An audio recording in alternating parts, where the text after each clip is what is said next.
Sapa Indonesia pagi kembali hadir untuk Anda saudara kali ini di segmen Kompas Bisnis bersama saya Putri Oktaviani. 17 Agustus 2024 tepat hari ulang tahun kemerdekaan Indonesia ke-79. Beli BBM subsidi tak bisa suka-suka. Menko Maritim dan Investasi Luhut Binsar Panjaitan bilang pembelian BBM subsidi akan dibatasi. Nah, subsidi selama ini dianggap masih belum tepat sasaran sehingga anggaran negara tidak efisien. Kita dengarkan pernyataan Menko Luhut berikut ini. Nah, ini sekarang lagi diproses dikerjakan oleh Pertamina.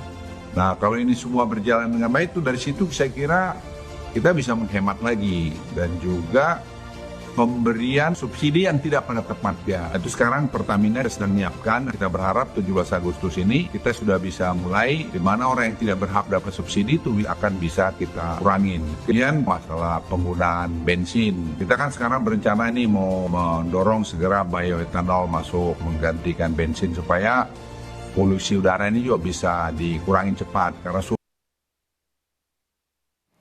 Kementerian Keuangan, Saudara, membaca selama semester pertama tahun 2024, harga minyak dunia fluktuatif dan cenderung meningkat.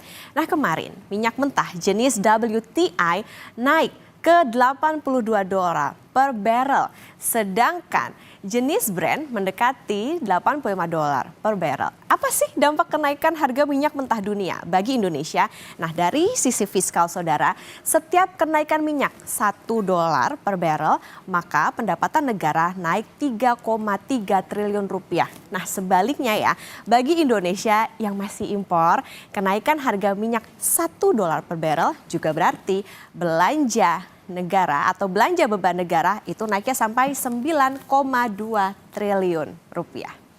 Dalam rapat kerja bersama Badan Anggaran, Menteri Keuangan Sri Mulyani memperkirakan realisasi subsidi energi membengkak tahun ini berdasarkan parameter perubahan mulai dari harga minyak dunia, lifting minyak, dan nilai tukar rupiah terhadap dolar Amerika Serikat.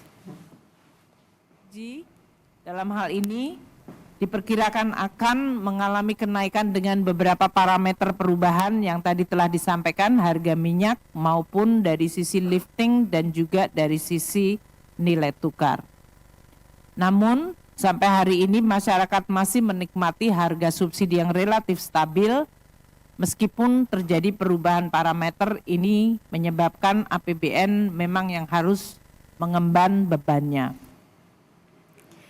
Nah, jadi gimana sih realisasi BBM subsidi sampai semester 1 tahun 2024? Kita buka datanya ini dia saudara secara nominal ya. Realisasi subsidi BBM Juni 2024. Nah, ini nilainya adalah 8,7 triliun rupiah.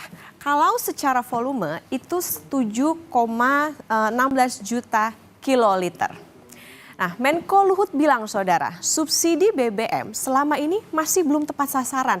Ini kami pakai data Sustenas Maret 2021. 95% solar subsidi dinikmati oleh keluarga mampu. Nah, sedangkan sisanya yaitu cuma 5% baru dinikmati oleh desil terbawah seperti petani dan juga nelayan. Demikian juga dengan Pertalite.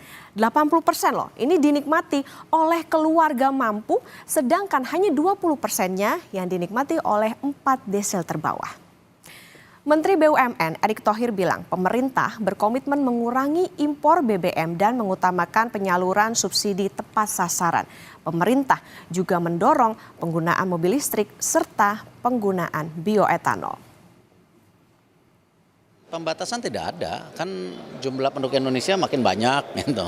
Tetapi kan segi keekonomian masing-masing penduduk Indonesia berbeda-beda gitu. Jadi tepat sasaran yang lebih diutamakan. Tapi memang kita kan memang berprinsip bahwa yang namanya import BBM ini harus dikurangi ke depan.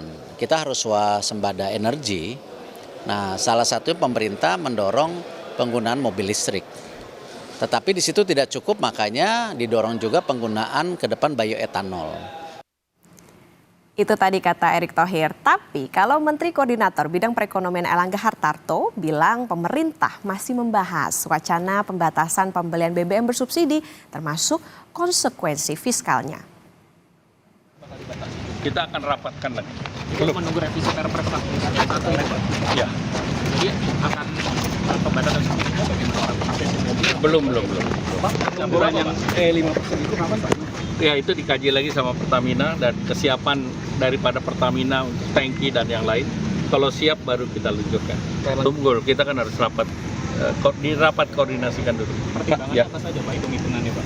Ya tentu ada perhitungan daripada konsekuensi fiskal juga ada.